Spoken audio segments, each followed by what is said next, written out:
শুভ সকাল। প্রতিদিনের pre market আপডেটে আপনাদের স্বাগতম। সূচক 24.00 পয়েন্ট বা 0.46% বৃদ্ধি পেয়ে 5224 পয়েন্টে স্থির রয়েছে। বাজারের লেনদেনের পরিমাণ ছিল 488 কোটি টাকা, যা আগের দিনের তুলনায় 4.70% বেশি। বাংলাদেশ ব্যাংক তার 28 দিনের রেপো সুবিধা পর্যায়ক্রমে বন্ধ করতে চলেছে, যার লক্ষ্য ব্যাংকগুলিকে আরও ভালো তহবিল ব্যবস্থাপনার দিকে উৎসাহিত করেছে। এই বিষয়ে ট্রেজারি কর্মকর্তাদের সাথে একটি বৈঠকের কথা রয়েছে। তবে ব্যাংকাররা সতর্ক করে দিয়েছেন যে এই সিদ্ধান্তের ফলে তারল্যের উপর চাপ পড়তে পারে, বিশেষ করে সরকারি সিকিউরিটিজের উপর ক্রমাগত কম ফলনের মধ্যে বেসরকারি খাতের ঋণ বাড়ানোর উপর জোর দেওয়া হচ্ছে। বাংলাদেশ শিপিং কর্পোরেশন 12টি কন্টেইনার জাহাজ কেনার পরিকল্পনা করেছে, যার মধ্যে 6টি ইতিমধ্যেই দক্ষিণ কোরিয়ার অর্থায়নে 330.32 মিলিয়ন মার্কিন ডলারে অনুমোদিত হয়েছে।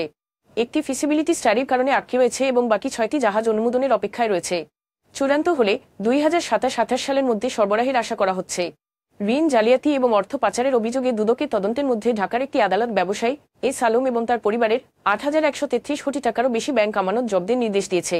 এই অর্থ 227টি অ্যাকাউন্টে জমা রয়েছে এবং তদন্ত শেষ হওয়ার আগে সম্পদ স্থানান্তর বন্ধ করার লক্ষ্যে এই আদেশ দেওয়া হয়েছে। বেবজা ঋণ শাইন টেক্সটাইলের 1.28 কোটি মার্কিন ডলারের বেশি বকেয়া 5টি প্লটের ইজারা বাতিল করেছে। কোম্পানিটিকে 7 দিনের মধ্যে খালি করতে হবে, অন্যথায় দখলের মুখোমুখি হতে হবে।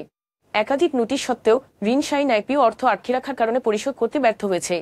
এখন এ পর্যন্তই। বিকেলে আবারও আসছে ডেইলি মার্কেট আপডেট নিয়ে। সে পর্যন্ত আমাদের সঙ্গেই থাকুন। ধন্যবাদ।